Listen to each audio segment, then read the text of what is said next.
Bismillahirrahmanirrahim. Assalamualaikum warahmatullahi wabarakatuh. Terima kasih atas kesempatannya untuk mempresentasikan aplikasi MPDN. Yang akan kita bicarakan siang ini adalah latar belakang, laporan kematian ibu di Indonesia, gagasan dan kontribusi, pengguna, varian, penyajian data, dan ringkasan. Latar belakang. Kematian ibu dan kematian bayi baru lahir masih merupakan prioritas pembangunan kesehatan di tingkat global dan tingkat nasional. Di Indonesia, angka kematian ibu dilaporkan berdasarkan berbagai survei. Yang terakhir adalah berdasarkan survei antar penduduk, survei penduduk antar sensus, yaitu 305. 305 per 100.000 kelahiran hidup, itu kalau dikalikan pada jumlah penduduk pada tahun 2018, itu seharusnya yang dilaporkan adalah 14.640. Tetapi Kementerian Kesehatan melaporkan ternyata baru 4.999. Artinya hanya 34% dilaporkan. Banyak itu yang tidak dilaporkan dengan sistem yang ada saat ini. Padahal WHO mengatakan bahwa data kematian ibu dan kematian bayi yang baik perlu untuk meningkatkan kualitas pelayanan, untuk mencegah kematian di masa mendatang, untuk meningkatkan statistik hayati, untuk mengalokasikan sumber daya, dan untuk mencapai sasaran global. Bagaimana laporan kematian yang ada di Indonesia? Sampai dengan 2017, mekanisme pelaporan baru secara manual. Ada suatu kematian akan dilaporkan ke Fasiankes oleh siapapun dalam bentuk yang namanya informasi kematian. Ini adalah formulirnya. Ketentuannya adalah dalam waktu 3 hari itu harus sudah dilaporkan ke Fasiankes. Apa yang diterima oleh Fasiankes? Dia data ini diterima dan dimasukkan dalam yang namanya daftar kematian. Daftar kematian ini kemudian dirangkai, kemudian akan dikirim ke tidak. Itu nanti tiap bulan bersama dengan laporan bulanan. Jadi 1 bulan kemudian baru dilaporkan ke Dinkes Kabupaten Kota.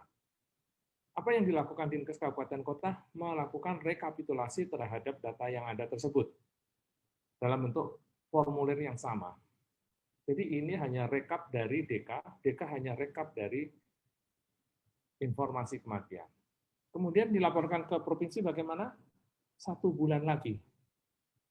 Bagaimana dari provinsi ke Kemenkes? Itu tidak jelas. Ini tidak ada kejelasan, sehingga saya menyebutkan sebagai suatu proses yang lama. Suatu kematian ibu baru akan terdeteksi di level pusat dalam waktu paling cepat 2 bulan 3 hari. Biaya ini cukup mahal karena untuk fotokopi, dan di dalam proses ini perlu biaya kurir. Kemudian infonya terbatas. Maksudnya adalah pada saat kita melacak kematian 2 tahun yang lalu, akan selalu sangat sulit dengan cara yang seperti ini. Nah, inovasinya adalah membuat proses IK, DK, dan RK ini dalam bentuk suatu elektronik digital, sehingga diharapkan prosesnya lebih cepat dan relatif murah, dan infonya global, sehingga siapapun bisa mengakses data yang sudah pernah dilaporkan. Pada masa itu yang diusulkan adalah yang namanya maternal death notification.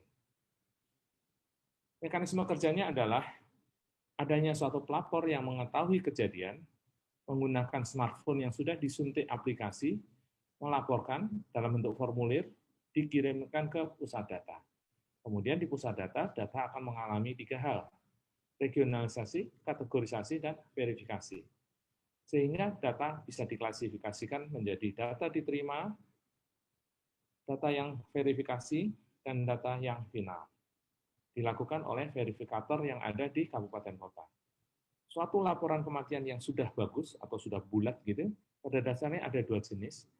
Kita menggunakan istilah yang ada adalah DK dan RK. DK itu gunanya adalah untuk level kabupaten kota ke bawah untuk tindak lebih lanjut dalam bentuk lokakarya AMP. Sedangkan untuk RK adalah dikirim untuk tingkat kabupaten kota ke atas. Gunanya adalah untuk pengambilan kebijakan strategis yang cepat. Laporan yang sudah bulat ini dikirimkan kembali melalui aplikasi sehingga bisa dibaca melalui smartphone oleh penerima. Sekarang ada website dan prosesnya ini bisa lebih cepat dan lebih besar data yang dikirim.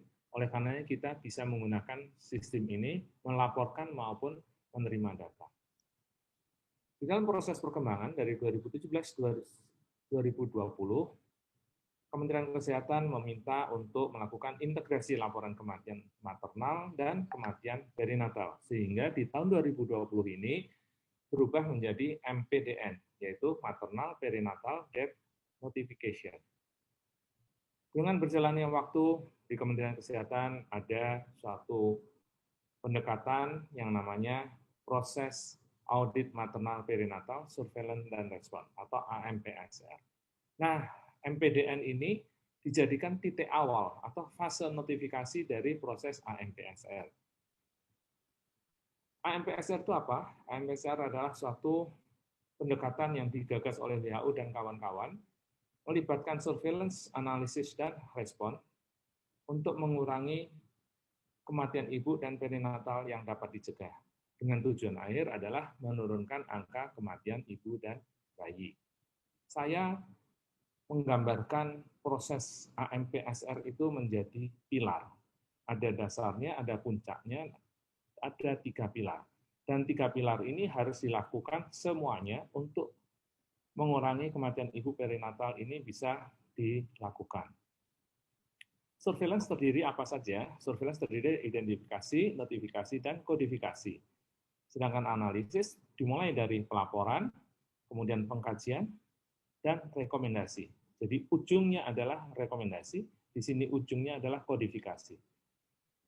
Selama ini kita punya kelemahan, yaitu sudah mempunyai rekomendasi, tetapi tidak ditindaklanjuti dengan suatu hal yang nyata. Itu sebabnya kenapa kok kita mempunyai angka kematian ibu ini dan perinatal ini sulit untuk ditekan. Jadi pilar respon ini sekarang menjadi perhatian.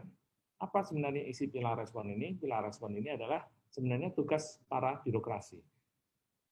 Perencanaan anggaran, pelaksanaan, pemantauan, dan evaluasi.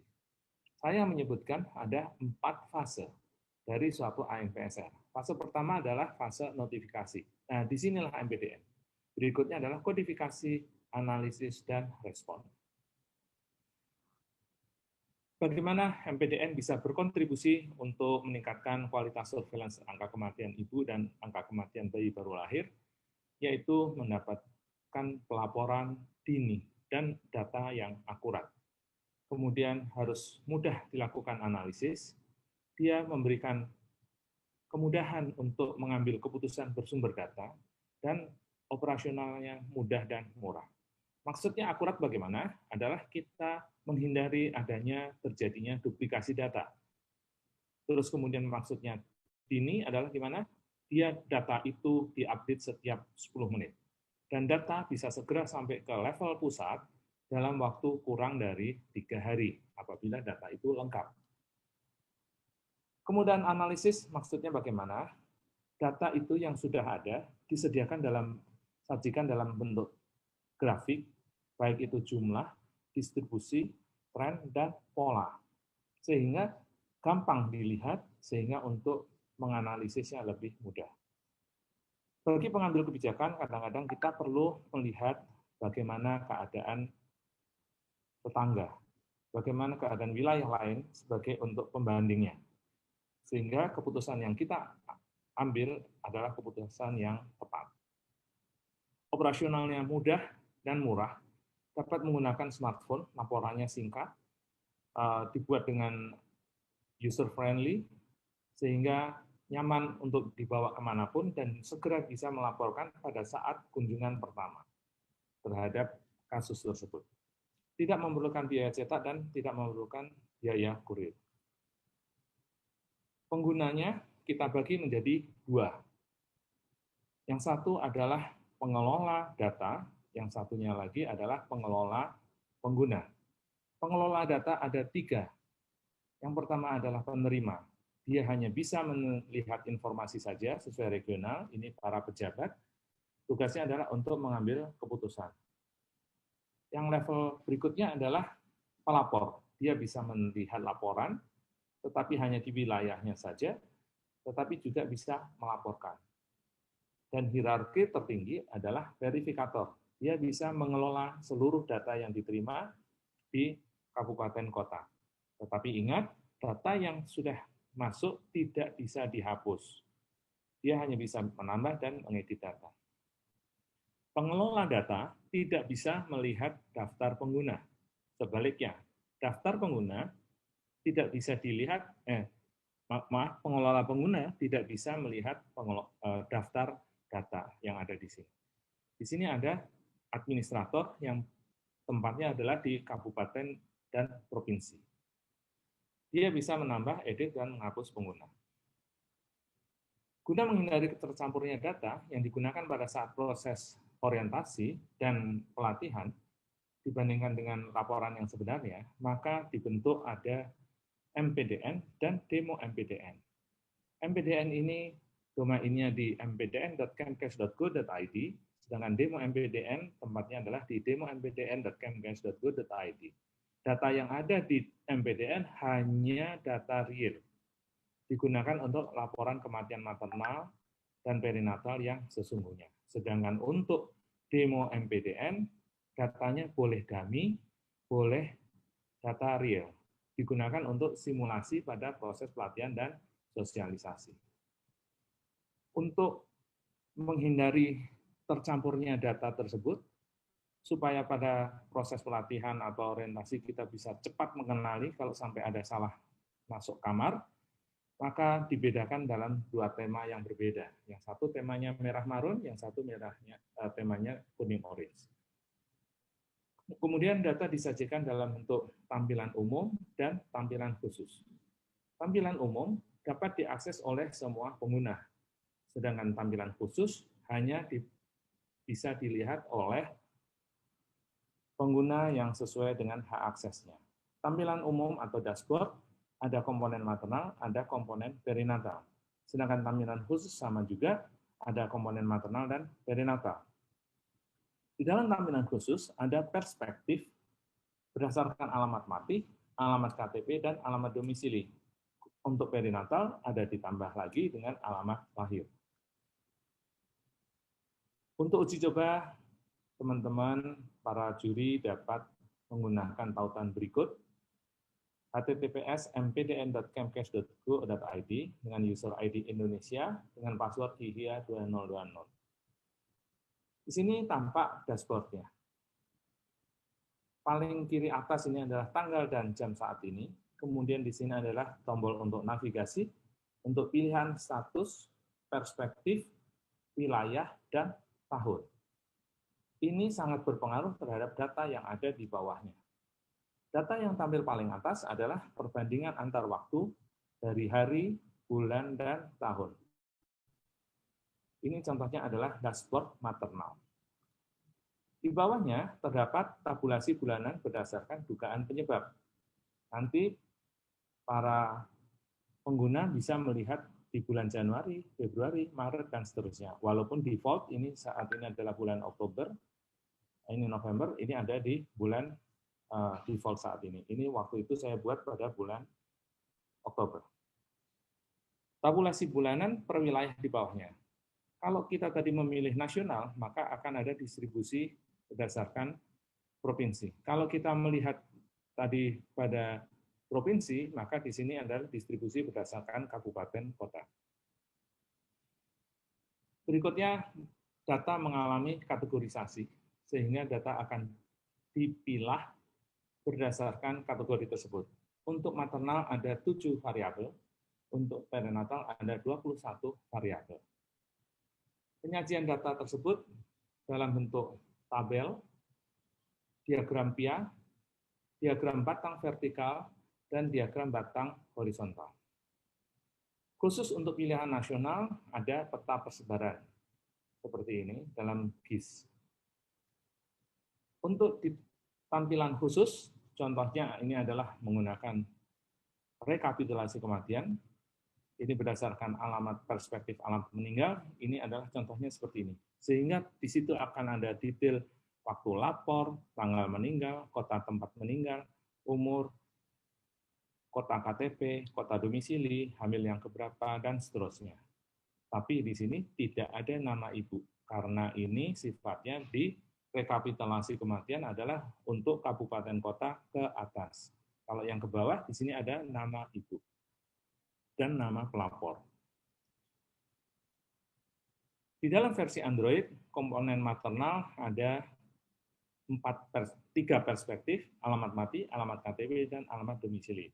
Ini adalah contohnya, dan ini adalah menunya.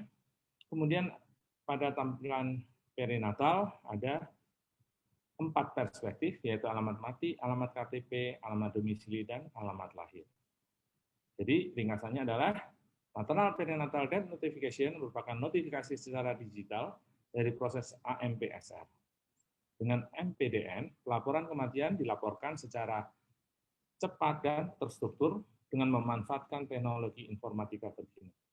MPDN dapat berkontribusi dalam meningkatkan kualitas surveillance kematian ibu dan bayi baru lahir. Terdapat 2 varian, MPDN dan demo MPDN. MPDN sendiri itu bisa diakses menggunakan aplikasi web dan aplikasi Android. Demikian presentasi dari kami. Terima kasih. Assalamualaikum warahmatullahi wabarakatuh.